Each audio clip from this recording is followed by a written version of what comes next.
do seu lado aí, fala: persevera para o avivamento, meu cidadão. Isso. Nós acreditamos que chegou o tempo onde nós vamos parar de ficar falando e contando a história dos avivalistas, mas nós seremos pessoas pelo qual nós seremos agentes do avivamento.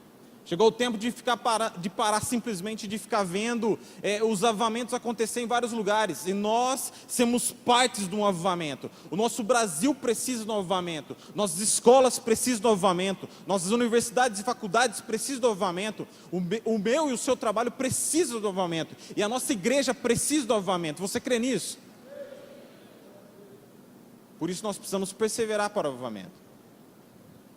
Quando a gente fala de avivamento, logo vem Atos na nossa cabeça, né? Atos capítulo 2, vai lá comigo, rapidamente.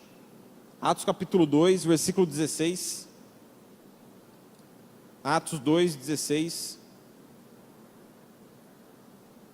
Atos 2 fala exatamente do momento que o Pentecoste vem sobre os discípulos e sobre as pessoas que estavam em Jerusalém. E a Bíblia vai contar exatamente vai narrar exatamente esse momento, onde os discípulos estavam reunidos, e de repente veio do céu um som, um vento forte e impetuoso, encheu todo o lugar onde eles estavam, e de repente todos foram cheios do Espírito Santo e começaram a falar novas línguas. E as pessoas que estavam ali em volta começou: ô louco, já de manhã esse povo está na manguaça, já está bêbado, encher a cara. E eles começaram a discutir com os discípulos que estavam ali, e o Pedro, então, ele se levanta no meio da multidão, ele começa a discursar a respeito do que estava acontecendo, a respeito daquele derramamento do Espírito Santo, a respeito daquele avivamento que estava acontecendo ali. E a introdução da pregação de Pedro é exatamente essa, Atos capítulo 2, versículo 16. Ao contrário, isso é o que foi predito pelo profeta Joel. Nos últimos dias, diz Deus, derramarei do meu espírito sobre todos os povos. Os seus filhos e as suas filhas profetizarão, os jovens terão visões, os velhos terão sonhos. Sobre os meus servos e as minhas servas derramarei o meu espírito naqueles dias, e eles profetizarão. Mostrarei maravilhas em cima no céu e sinais embaixo na terra: sangue, fogo, nuvem de fumaça. O sol se tornará em trevas e a lua em sangue, antes que venha o grande e glorioso dia do Senhor, e todo aquele que invocar o nome do Senhor será salvo. Essa é a explicação de Pedro para o derramamento do Espírito Santo. Essa é exatamente a explicação do apóstolo Pedro para o que estava acontecendo ali naquele momento, que era exatamente o avivamento que Jerusalém e os discípulos estavam experimentando. Esse avivamento veio exatamente com o enchimento do Espírito Santo sobre eles. O tempo todo Jesus falava sobre o derramamento do Espírito Santo, o tempo todo. E os discípulos tinham uma ansiedade, um anseio por isso acontecer. E quando acontece, as pessoas que estavam em volta logo começam a julgar eles. Eles estão bêbados, estão falando coisa com coisa. Então Pedro começa a lembrar que aquele momento do avivamento era exatamente um cumprimento preciso do que as Escrituras já haviam falado sobre. Então ele cita Joel capítulo 2, versículo 28, é a citação de Pedro. Fala comigo em Joel capítulo 2. Joel é aqueles livros difíceis de achar na Bíblia. Eu até deixei marcado aqui, ó. Vou te ajudar aqui, beleza? Acha aí Lamentações, Ezequiel, aí Daniel, Oséias, aí você vai achar Joel. Joel capítulo 2. Joel capítulo 2. Enquanto você acha, versículo 28, Pedro, então, ele começa a explicar que aquele fenômeno, que aquele momento, que aquele derramar, aquela unção que os discípulos estavam recebendo, era um cumprimento da palavra de Deus vindo sobre a terra.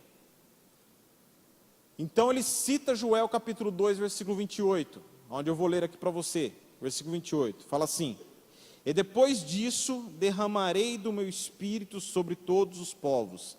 E assim ele continua, exatamente a narração de Pedro.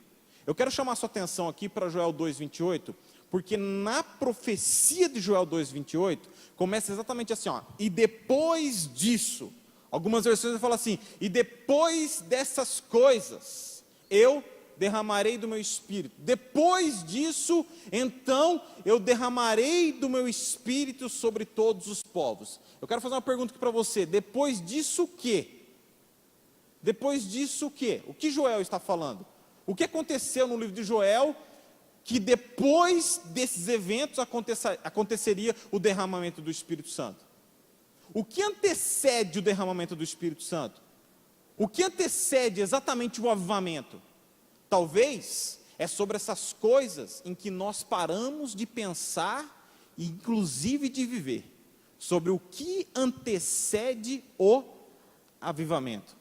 Avivamento não vem por vir, simplesmente o Espírito Santo é jogado ali e vai, pega quem pegou, aproveita. Não é assim. Sempre tem coisas, sempre tem situações, sempre tem atitudes que acontecem que realmente antecede esse derramar, esse enchimento do Espírito Santo. Eu quero aqui, de forma muito prática, muito rápida, pontuar para vocês 4 atitudes aqui que antecedem o avivamento. 4 atitudes que acontecem exatamente para o derramamento do Espírito Santo. Vai comigo no versículo 12. Joel 2,12. Como está o título aí do seu Joel 2,12? Aí, nova chamada ao arrependimento. O meu está chamado ao arrependimento. Já começou bom, né? Olha aí. Vamos comigo. Eu vou ler do versículo 12 ao versículo 17. Fala assim, ó. Agora, porém, declara o Senhor, volte-se para mim de todo o coração, com jejum, lamento e pranto. Ó, 13, rasguem o coração e não as vestes. Volte-se para o Senhor, o seu Deus, pois Ele é misericordioso e compassivo, muito paciente e cheio de amor. Arrependa-se e não envie a desgraça. Talvez Ele volte atrás e arrependa-se ao passar, deixe até uma bênção. Assim vocês poderão fazer ofertas de cereal e ofertas derramadas para o Senhor, o seu Deus. Versículo 15. Toque a trombeta em Sião, decrete um jejum santo, convoque uma assembleia sagrada, reúne o povo, consagre a assembleia, ajunte os anciãos, reúna as crianças, mesmo as que mamam no peito, até os recém-casados devem deixar os seus aposentos, porque quem acaba de casar fica bastante, né, no aposento. A Bíblia está falando, está aqui, ó. Versículo 17. Que os sacerdotes que ministram perante o Senhor chorem entre o pórtico do templo e o altar orando. Poupa o teu povo, Senhor, não faça a tua herança objeto de zombaria e de chacota entre as nações, porque se haveria de dizer entre os povos, onde está o Deus deles? Isso é o que antecede o avivamento. Atitudes extremamente práticas. A primeira atitude que eu gostaria de ressaltar aqui, que antecede o avivamento, é exatamente no versículo 12 aí, ó. Voltem-se para mim de todo o coração. Versículo 13. Rasguem o coração e não as vestes. Primeira atitude que precisamos ter, para que de fato experimentamos um avivamento vindo dos céus, é exatamente abrir o nosso coração e rasgá-lo absolutamente. Abrir o coração e rasgá-lo. Abrir o coração, voltar atrás, como fala, né? Volte atrás, pensa. É você parar, você analisar onde você está e você responder essa pergunta: se eu continuar do jeito que eu estou hoje, aonde eu vou parar? Se eu continuar com essa minha vida, o meu estilo de vida, se eu continuar tendo a vida que eu tenho, se eu continuar tendo essa vida eclesiástica que eu tenho, aonde eu vou parar? Isso é você parar, você voltar, você refletir. É você simplesmente se abrir, você rasgar o seu coração. A Bíblia King James fala que, ao invés de rasgar o coração, fala dilacera o seu coração. Dilacerar o coração é você simplesmente abrir absolutamente. Volta. O retorno, a volta, ela sempre faz menção a arrependimento. Eu estava indo bem, eu fiz coisas erradas. Agora o que eu faço? Eu volto atrás, eu retomo, eu volto de todo o coração, de toda a minha alma. Arrependimento, todo mundo sabe aqui que é mudança de atitude, mudança de comportamento. O voltar atrás é você se arrepender. Você estava indo numa direção, opa, eu me arrependo desse caminho. O que é isso? Você volta para outro caminho, você não segue, você estava andando errado, mas agora você volta e começa a andar de forma correta. É mudança de mente. Arrependimento é mudança de mente. Você antes tinha uma mente, uma mentalidade, agora você volta e você muda a sua mentalidade. Talvez paramos de viver arrependimento, talvez até paramos de falar sobre arrependimento. Talvez arrependimento se tornou um peso para nós, porque afinal de contas, a gente começa a perceber, à medida que você anda mais próximo de Cristo, você começa a perceber o quanto de coisas que você tem que se arrepender. É assim ou não é? Quanto mais próximo da luz, mais você consegue enxergar a sua imperfeição. Quanto mais próximo da luz de Cristo, mais você consegue perceber o quanto você é sujo pelo pecado. Quanto mais próximo de Cristo, mais arrependimento você tem como cristão. Talvez paramos um pouco de falar sobre arrependimento, não só falar, mas até mesmo ter atitude de arrependimento. Hoje, parece que se arrepender virou um caso de suicídio. A gente tem mais um remorso do que um arrependimento. Ah, foi mal aí, Jeová. Foi mal aí, Jesus. Não queria ter feito isso. Tu sabes o resto da oração e amém. Arrependimento é literalmente, você está indo numa direção e você volta. Não, eu não posso continuar nesse caminho. A Bíblia em Apocalipse fala assim: volta e vê onde você errou. Deixa eu fazer uma pergunta para você. Sobre o que você precisa se arrepender? Que tipo de volta você precisa dar na sua vida? Às vezes a gente pensa, não, se eu voltar eu vou retroceder. Muitas vezes retroceder é avançar. Muitas vezes, para que você de fato avance, você precisa voltar e reconhecer algumas coisas. Por exemplo, quem não resolve conflito, mais tarde você vai lidar de cara com ele novamente. Quem não resolve conflitos pessoais, principalmente emocionais, mais cedo ou mais tarde, você vai dar de cara com ele. E você vai perceber que ele vai estar mais forte e poderoso do que da outra vez que você se encontrou com ele. Quem já passou por isso? É ruim, não é? Você está ali na sua adolescência, na sua juventude, só esquivando. Aí você tem alguns conflitos, não, deixa esse negócio, não mexe isso aí não. Deixa esse negócio para lá. Aí você entra na idade adulta, de repente quem que está lá? Exatamente ele. Todo repaginado. Só que agora você percebe que você vai ser engolido por ele. Porque você não resolveu ele antes. Antes de vir para cá, eu estava numa reunião com a liderança dos adolescentes, estava falando sobre inteligência emocional. Eu estava falando sobre autoliderança. Eles estão aqui. Falando sobre autoliderança. Que é você ser, o que é uma pessoa que tem autoliderança? Uma pessoa que é inteligente emocionalmente. É uma pessoa em que consegue olhar para os conflitos dela e ela não foge. Ela simplesmente encara. Tem uma música do Salomão do Reggae, que é a Marcela Thaís, que fala assim: como minha avó dizia, eu coloco o medo debaixo do braço e eu sigo. Ou seja, tem alguns conflitos que você tem que fazer assim: tá aí, eu vou continuar minha vida. Põe ele debaixo do braço, meu querido, e vai. Sabe por quê? Porque Cristo, uma hora ou outra, ele vai confrontar diretamente essa situação e trazer uma solução para você. Agora tem pessoas que param a vida absolutamente, por quê? Porque encontrou um problema que ele se diz maior do que ele. Quando você encontra e julga um problema como maior que você está querendo dizer que o Deus que você serve não é maior que os seus próprios problemas. Tem problema maior que o nosso Deus? Não mesmo. Voltar atrás de todo o coração, rasgar o coração. Primeira atitude, voltar atrás de todo o coração e rasgar o coração. O que é rasgar o coração e não as vestes? É você se abrir para a vontade de Deus. Romanos 12, 2 fala exatamente essa: não vos conformeis com este mundo, mas mudai-vos com a renovação da sua mente. Para quê? Para conhecer qual é a boa, perfeita e agradável vontade de Deus. O que é se abrir para Deus? É se abrir para a vontade dEle. E muitas vezes a vontade de Deus não será a nossa vontade. Parece jargão dentro da igreja, não parece? Mas é real. Muitas vezes a minha vontade e a sua vontade, muitas vezes não é a vontade dEle. O que é melhor, viver a vontade dEle ou viver a nossa vontade dia após dia? Muito melhor a vontade dEle. Se abrir para a vontade de Deus. Eu lembro quando eu tinha 17 anos, tem um tempinho?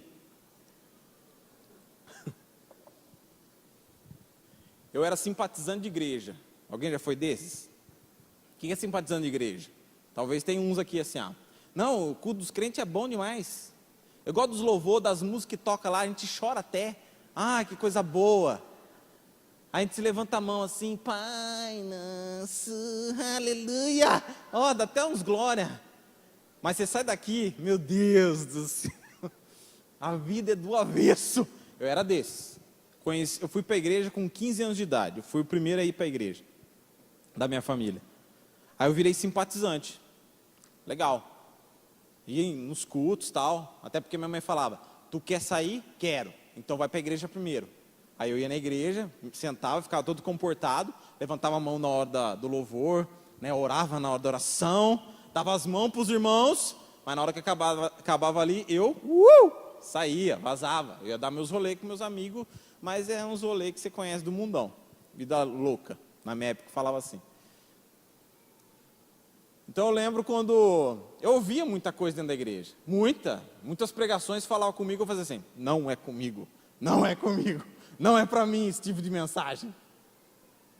Era uma igreja pentecostal. O giraia virava lá, o povo virava.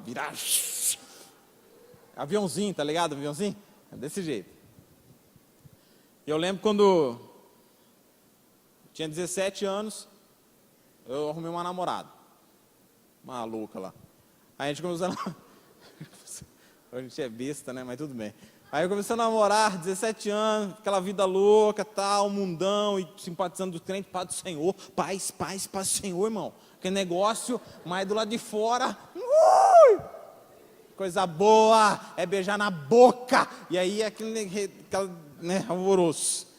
E aí eu arrumei uma namorada, falei, vamos perder tempo da vida aqui, vamos lá. Aí começamos a namorar, tal, eu lembro que passou um tempo assim, eu estava numa crise tão grande, existencial. Alguém já teve crise existencial? Tipo assim, para que eu nasci? O que eu vou fazer da vida? Será que minha vida inteira eu vou trabalhar de padeiro? Nada contra os padeiros, eu já fui. Mas sabe quando você começa a entrar em crise assim? É umas crises que Deus vai colocando dentro da gente assim. Aí eu lembro que começou, eu ia no culto dos crentes, e aí um louvor começou a ficar mais forte.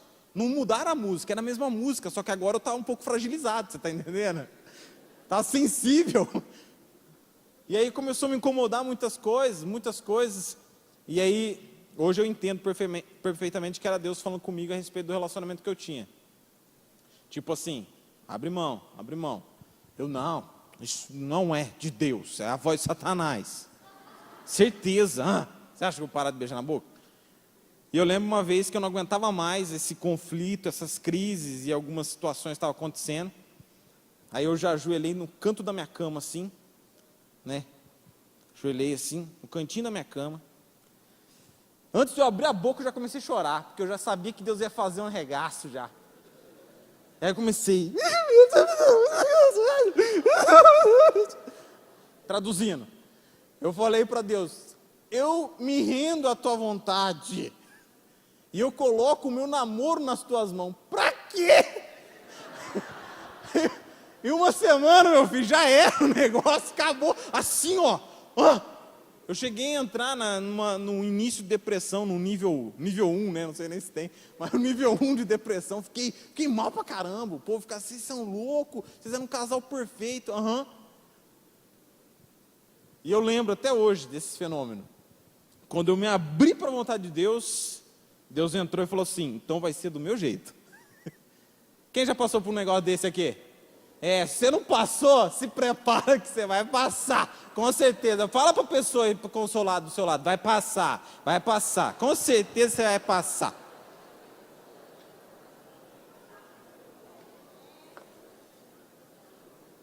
Teve uma época da minha vida que eu era violinista. Eu estudava no conservatório Dr. Carlos de Campos, em Tatuí. E por anos eu estava tocando um violino, eu lembro. Ixi, eu sou apaixonado com violino. Tenho um violino de mais de 100 anos de idade em casa. Velhinho. E eu fiz a mesma coisa com a minha profissão. Na época eu estava vivendo só disso. Tocava em altos lugares. E eu orei à vontade de Deus. Senhor, eu quero a tua vontade até na minha vida profissional. Aí ele falou, é mesmo? Você quer mesmo? Aí ele me pediu o violino. Falei, sério? Ele falou, o teu Isaac é o teu violino. Aí a oração do crente, né, espertão. Mas Abraão não entregou Isaac, o Senhor devolveu para ele. Eu entreguei. E Deus me deu muitos filhos espirituais, que são os adolescentes hoje. É bom quando a gente fala sim para Deus. Amém. Para Jesus, aplaude direito aí. Avivamento não é Deus fazer o que você quer, mas é você fazer o que Deus quer. É isso que é avivamento. Essa é a primeira atitude. Segunda atitude aqui, ó, versículo 15. Você está aberto em Joel 2,15. Toque a trombeta em Sião, decrete um jejum santo. Ó, uma atitude aí, segunda atitude. Jejum. Ó. Até soltaram fogos agora. Jejuar. Sabe o que é jejuar, gente? É abstinência alimentar. Há pouco, o Lucinho, no mês passado, o Lucinho, nosso pastor, ele pregou exatamente o livro dele, que é Jejum, Votos e Propósitos. Eu acabei de ler esse livro essa semana. Nossa, eu super recomendo esse livro. Muito bom. Jejum, Votos e Propósitos. Ele explica de forma muito pontual, objetiva, o que é jejum. Vários tipos de jejum, votos e propósitos. O jejum é uma coisa que antecede o avivamento. Porque o jejum faz o quê? Ele mortifica a sua carne. Ele mortifica a sua carne. Entenda uma coisa. A carne nunca vai se converter. Sabia? Quando você jejua, a sua carne não fica assim, manto de Nagasúbia. Nunca! Ela nunca ficará desse jeito. A carne não converte, cara. A Bíblia fala que a carne é fraca. Mas o que o jejum faz? O jejum mortifica a sua carne, porém, o que ela faz? Fortalece o seu espírito. Eu acho interessante o jeito que a Bíblia fala, toquem a trombeta em Sião. Deixa eu explicar um negocinho aqui, só para você entender por que ele fala, troca a trombeta e faz jejum. Deixa eu falar uma coisa, existia vários tipos de chofar. Quando fala, dentro desse contexto, toque o chofar em Sião, a trombeta em Sião, era um som de alerta, atenção, perigo, alguma coisa não está legal. Quando o povo ouvia esse som de chofar, que era um chifre de carneiro, ou às vezes de outro bicho lá que eu esqueci. Quando tocava, o som que saía na cidade, o povo entrava num temor tão grande, que o povo ficava imediatamente em alerta. Gerava arrepios. Quem já ficou arrepiado assim de ouvir um som sinistro? Eu ia trazer o som de chofar aqui, mas ia ficar ruim aqui. O pelo assim, arrepiava tudo. Ficava todo arrepiado, por causa do som do chofar. Escuta, quando você jejua, você fica mais sensível ao som que gera em você temor pelo próprio Deus. Sabe uma coisa que é marcante nessa geração? O temor a Deus parece que foi embora. As pessoas antes estavam próximo do pecado, o temor que ela tinha a Deus era tão grande que ela já pegava repulsa do pecado. Por quê? Porque o temor movia ela. Hoje em dia, a pessoa está lambuzada no pecado. Ai, que gostoso, aleluia. Pensa até em Jesus, né? Ai, Jesus, isso aqui é bom demais. Ai, gostosinho. Aí depois bate aquele remorsinho, a pessoa, foi mal aí, Jesus, você sabe que a carne é fraca, a tua palavra me diz isso, né? É complicado. O temor foi embora. Sabe por que uma atitude de jejum traz o avivamento de volta? Porque o jejum faz você se tornar mais temente a Deus. O temor a Deus não é apenas medo, é uma reverência absoluta. Jejum. Fala jejum.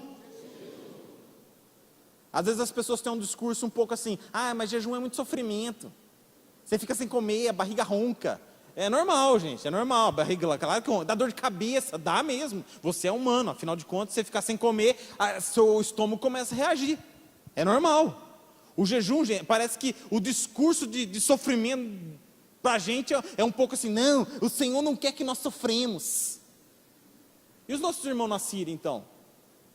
Então são o maior de todos os pecadores, né? Porque estão sofrendo tanto. E os nossos irmãos na Coreia do Sul, o povo que mais jejua? O Lucinho até falou aqui semana passada. O próprio pastor lá teve que colocar um decreto lá, o povo não pode jejuar mais que 7 dias. Aqui o pastor mais fala assim, jejua, pelo amor de Deus, vamos jejuar. Jejum, irmão. O jejum, ele faz a sua carne assim, sofrer. E aí você lembra daquilo, eu estou sofrendo, eu estou com fome, eu estou debilitado, até porque você fica sem comer, a sua imunidade abaixa um pouco, e aí fica muito bom quando você concilia isso com oração e Bíblia. É bom. Jejum. Se tiver que jejuar para o avivamento vir, então lascou, né? Porque eu como demais. Então nunca testemunharemos o avivamento do Senhor. Porque o avivamento, ele exige a nossa mortificação. Olha só, no tabernáculo, a primeira coisa que quando você entrava no tabernáculo, você se deparava, era exatamente com o altar. Que eles queimavam a carne do sacrifício. Para você entrar no Santo dos Santos, tem que ter cheiro de carne queimada. Se a sua carne não sofrer, se a sua carne não gemer, se a sua carne não queimar, você nunca testemunhará o avivamento do Senhor sobre você. Não tem como colocar carne com espírito no mesmo lugar. Se viu muito avivamentos totalmente carnais e outros chamados extremamente espirituais. Às vezes você tinha um bololô dos dois. O avivamento exige sacrifício. É um sacrifício de carne. Até tem uma linha teológica, deixa eu falar um negócio, eu detesto liberalismo, eu detesto. Desculpa quem está assistindo, quem é. Mas eu não sou contra você, mas sou contra sua linha teológica, velho. Na moral, eu vou ficando com raiva, só de falar assim, ó. Sabe por quê? Fica aquele negócio, não, enquanto o noivo está conosco, não precisaremos jejuar, porque a Bíblia fala, mas parece que não termina de ler o resto do versículo, né? Mas um dia o noivo será tirado, aí vocês vão jejuar. Aí parece que a gente exclui os pedaços da Bíblia. Jejum, o jejum ele mortifica e sensibiliza a gente. Mortifica a carne e sensibiliza o seu ouvido. Começa um propósito de jejum. Terceira atitude, estou acabando, eu vou até acelerar aqui. Terceira atitude, versículo 16. Reúna o povo, consagrem a assembleia. Terceira atitude, consagrar. O que é consagrar, gente? Consagrar é você separar, você dedicar um tempo, você investir um tempo, separar um tempo para fazer alguma coisa. Por exemplo, quando você separa um tempo para ler a Bíblia, você está consagrando ao Senhor o seu tempo, a sua vida, para aprender mais a respeito da Bíblia. Quando você separa um tempo para orar em línguas, orar no seu idioma, você está separando, você está consagrando um tempo para Deus, você está investindo um tempo para Deus. Quando você tira um tempo para louvar, contemplar, meditar, você está separando. Consagração é você reservar um tempo exatamente para isso. Não tem como ter avivamento se não tiver consagração. O que é consagração? Separação de tempo para Deus. Eu vi o testemunho do Cezinha. Quem já ouviu falar do Cezinha? Eu esqueci o nome da cidade dele lá, onde ele ganhou, acho que 20% da cidade já. A igreja dele é entupetada de gente. O testemunho dele fala que alguns pastores foram lá conhecer. Queremos saber qual que é o segredo para conquistar 20% da cidade. Aí eu falei, tá bom, é só acompanhar a gente durante a semana, ótimo. Beleza, amanhã passamos aí 6 horas da manhã. Aí segunda-feira, Tindom foi lá, pegou os 4, 5 pastores, 6 horas da manhã, vamos lá. O que vocês vão fazer? Vamos orar. Aí ficou orando das 6 a meio-dia. Ó que gostoso. Depois vai almoçar. Terça-feira, Tindom, 6 horas da manhã. O que vamos fazer? Vamos orar de novo. Ó que bênção, aleluia. Aí ficar das 6 a meio-dia. Quarta-feira, Tindom, 6 horas da manhã. O que a gente vai fazer? Orar! O que você acha que vai fazer? De segunda a sexta, eles oram das 6 da manhã a meio-dia. Eles estão experimentando. Hoje, 20% da cidade é membro da igreja dele. Como chama? Laranjeiras do Sul. Um abraço para vocês, Cezinha. Laranjeiras do Sul. A gente parece que meio que ora como que é? Quando dá, né? Estamos orando no busão. Senhor, estou indo para o trabalho, já estou atrasado. Em nome de Jesus, abençoe meu dia, Senhor. Aleluia. Aí você põe o fone lá. Aleluia, aleluia. Estamos orando. Pronto, orei meus 3 segundos. Ou senão vai orar na hora de dormir. Senhor, amém. Ufa. Aí quando você acorda, dormi orando. A Bíblia fala para orar em todo tempo. Você correndo na academia também é para orar. Ora todo tempo, mas consagra um tempo. Quando eu falo consagrar o tempo, é você fazer assim, ó, parei meu dia, parei, estou parando meu dia, para fazer o quê? Para mim meditar, para mim orar, para mim louvar, para mim consagrar. Você está parando o seu dia para fazer uma coisa para Deus. Quem está entendendo o que eu estou falando aqui? Amém, Jesus?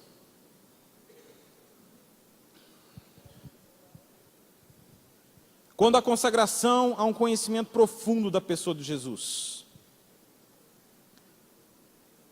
A reforma do ensino médio, ela entrou no nosso país e a princípio nos deu um pouco de desespero enquanto igreja, porque imediatamente repercutiu para as atividades com os adolescentes do ensino médio para dentro da igreja. Então você não conseguia mais ter uma adesão de adolescentes dentro dos cultos ou eventos dos adolescentes de Lagoinha, exatamente porque os meninos agora estão na escola durante a semana no período integral.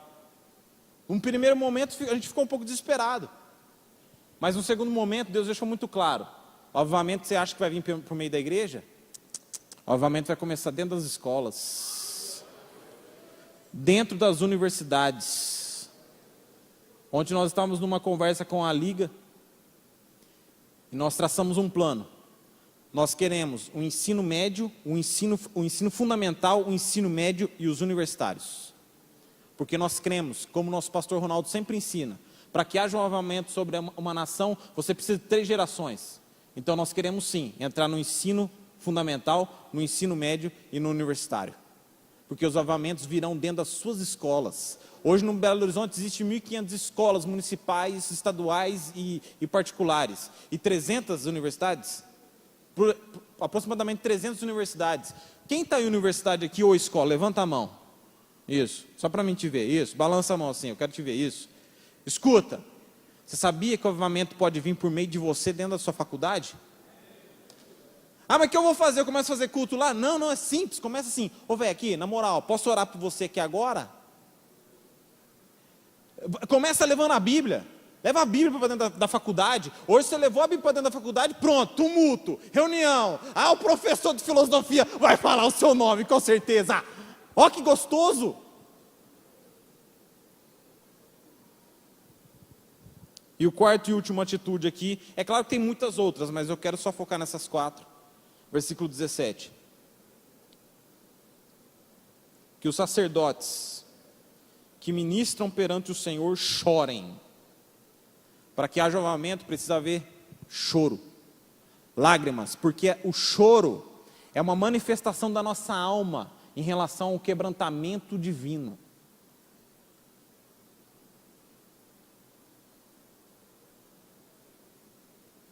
O choro gera dentro de nós uma sensibilidade, uma fragilidade intensa ao Espírito Santo. Tem pessoas que negam essa emoção. Deixa eu falar um negócio para você: não nega essa emoção do choro. Deus faz muitas coisas por meio de choro. Quer ver? Quem estava aqui na hora do louvor começou a chorar aí? Aí, tá vendo? O homens também chora, o Junão também chora. Aqui, olha o tamanho do... Filma o brucutu aqui. Isso, olha o tamanho do cidadão. Aqui, o homem também chora. Estava chorando igual criança aqui. O choro também antecede o avivamento. Rafael Araújo pode subir. Para perseverarmos para o avivamento, nós precisamos ter 4 atitudes: voltar e rasgar nosso coração, jejuar, consagrar e chorar. Fica de pé no seu lugar. Enquanto algumas dessas atitudes não começar a acontecer no nosso coração, dentro de nós não testemunharemos o avivamento do Senhor. Mas eu creio que aqui nós podemos sim ser pessoas que vão começar a viver isso dentro do seu próprio quarto, dentro da sua própria casa. Rasgar o seu coração. A igreja também é um lugar de rasgar o coração. Enquanto o Rafael toca aqui, eu quero pedir até para as luzes serem abaixadas, apagar essas luzes. Eu quero que você fique muito à vontade. Deixa Deus falar com você. Talvez Ele vai falar algumas coisas para você, onde você tem que voltar de todo o coração, retomar, se arrepender. Outras coisas Ele vai falar para você: eu quero fazer essa vontade na sua vida, mas você não se abre para mim. Talvez Ele vai colocar propósito de jejum e consagração no seu coração. Talvez Ele vai trazer neste momento um impulso de lágrimas e choro e lamento no seu coração. Simplesmente se renda. Não resista, se renda, simplesmente se renda. Simplesmente se renda. Bora, Rafa.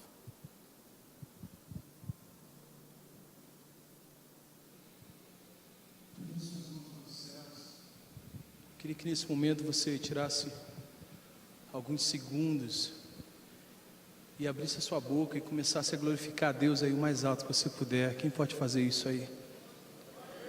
Porque se render ao Senhor, quando você levanta suas mãos, você está se rendendo, né? Então se renda para Ele. Isso, feche teus olhos onde você está, não espera por mim, não espera por ninguém. Abra sua boca e vai adorando a Ele, vai dizendo: santo, maravilhoso, digno de honra, digno de glória, digno de adoração.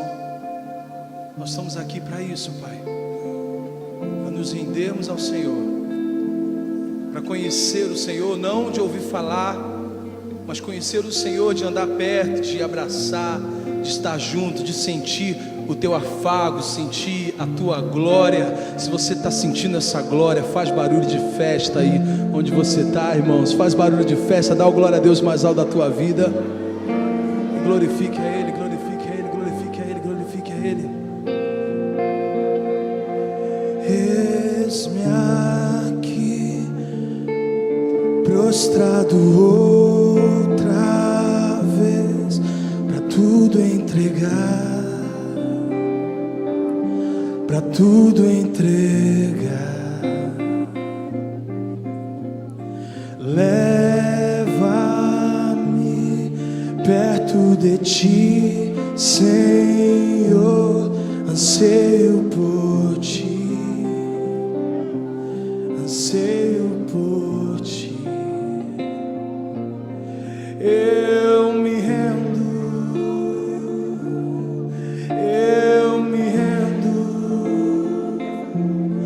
para conhecer-te mais, para conhecer-te mais.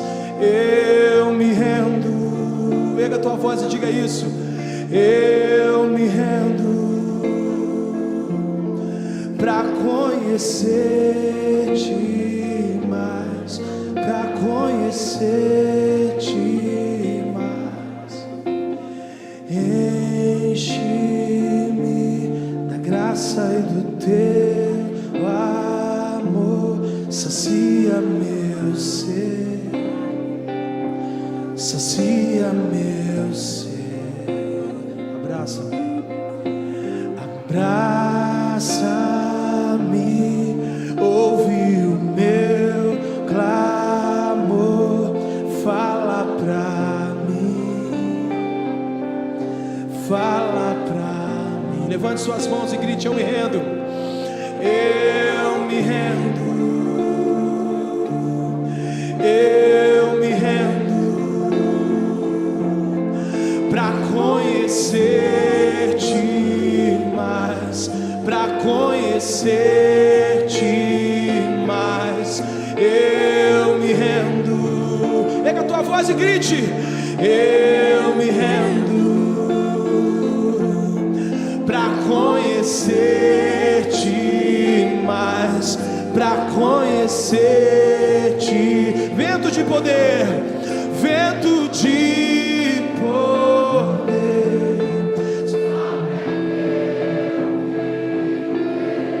faz teu querer, faz teu querer em mim, como um vendaval sobrenatural.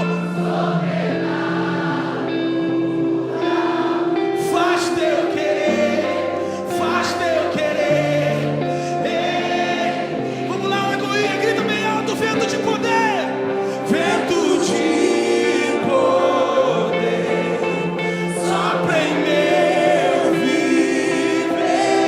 Faz teu querer, faz teu querer, como vento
nos rendemos ao Senhor, ó Pai. Nos rendemos nosso coração ao Senhor, ó Deus. Inclinamos nosso coração a Ti, ó Deus. E abrimos nosso coração para que o Senhor entre, ó Deus. E o Senhor venha retomar os Teus planos daqueles que Te abandonaram, ó Deus. Que o Senhor retome, Senhor, a obra que o Senhor começou a realizar em muito desses jovens que estão aqui, Senhor. Ó Deus, que haja arrependimento, que haja um retorno ao Senhor, ó Pai. Senhor, nós clamamos pelos adolescentes e jovens e pedimos ao Senhor, traga-os de volta à Tua presença, ó Pai. Traga-os de volta à Tua presença, Senhor. Traga-os de volta à Tua presença, Senhor. Pois, ó Deus, nós como igreja, nós não o negamos, ó Senhor.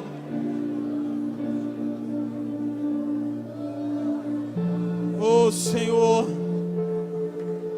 mexe tudo de novo, Senhor. Mexe tudo de novo, Senhor. Em cada jovem e adolescente que está aqui nesse templo, Pai, pedimos ao Senhor, mexe de novo, Senhor. Assopra, Pai, sobre a brasa que fumega. Assopra, Senhor, sobre aquela paixão que um dia queimou de amor ao Senhor. Assopra e queima de novo, Pai.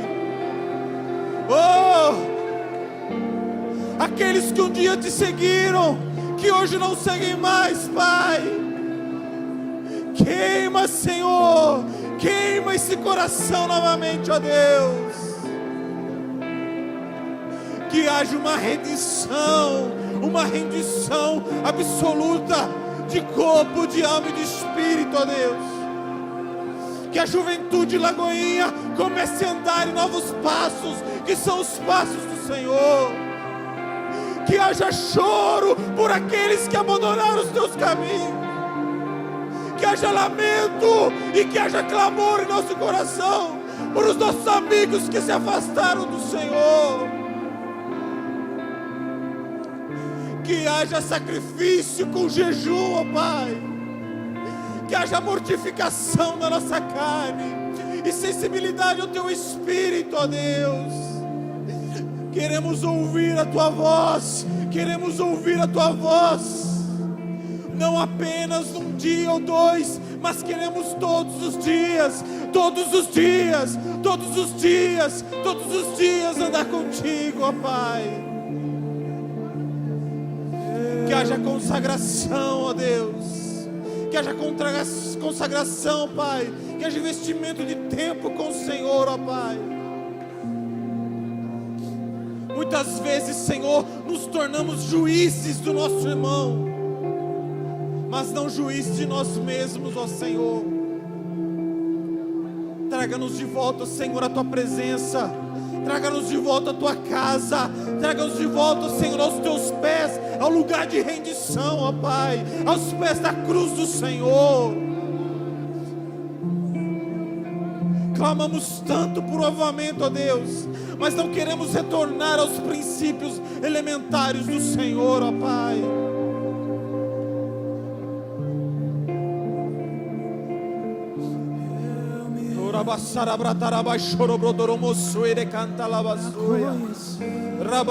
Traga de volta novamente o fluir em outras línguas, as orações de línguas, ó Pai, daqueles, ó Deus, que as orações secaram de seus lábios.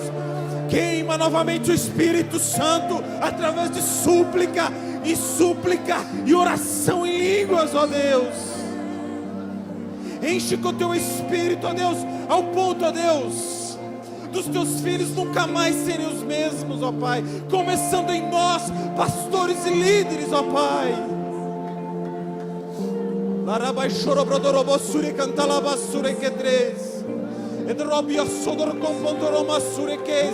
Se revela-nos nos mistérios, ó Pai. Se revela nos mistérios. Se revela na nuvem da glória do Senhor, ó Pai.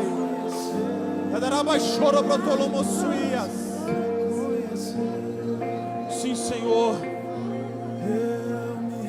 Nós não apenas clamamos pelo avivamento, ó Deus, mas nós queremos ser os agentes do avivamento por meio do Teu Espírito, ó Pai. Nós queremos que o avivamento comece em nós, individualmente, no nosso quarto, ó Deus, com as portas trancadas, sem ter olhos humanos, mas somente a presença santa e o olhar do Senhor, ó Pai. Assim nós clamamos ao Senhor, ó Pai. Vento de poder sopra em mim, viver, faz teu querer em mim, como um vendaval sobrenatural, faz teu querer.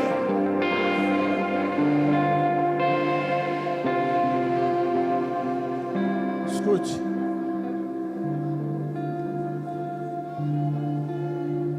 Muitos de nós aqui, nós teremos cultos contínuos dentro do nosso quarto.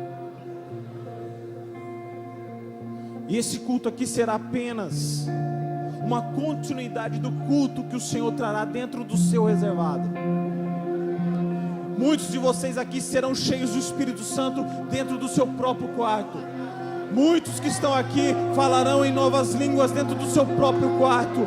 Muitos de vocês aqui receberão dons do Espírito Santo dentro do seu próprio quarto.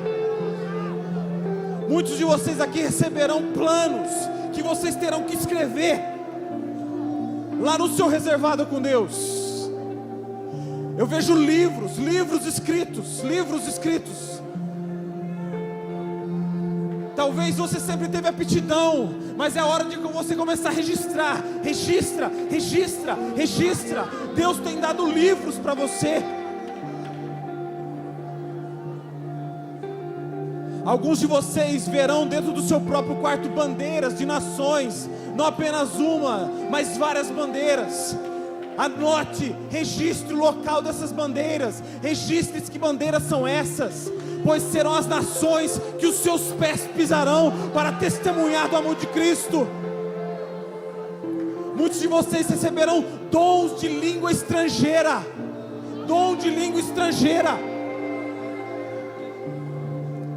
Sim, Senhor, faça dessa juventude algo que o Senhor nunca fez, ó Pai. Faça dessa juventude, Senhor, algo que o Senhor nunca fez, ó Deus.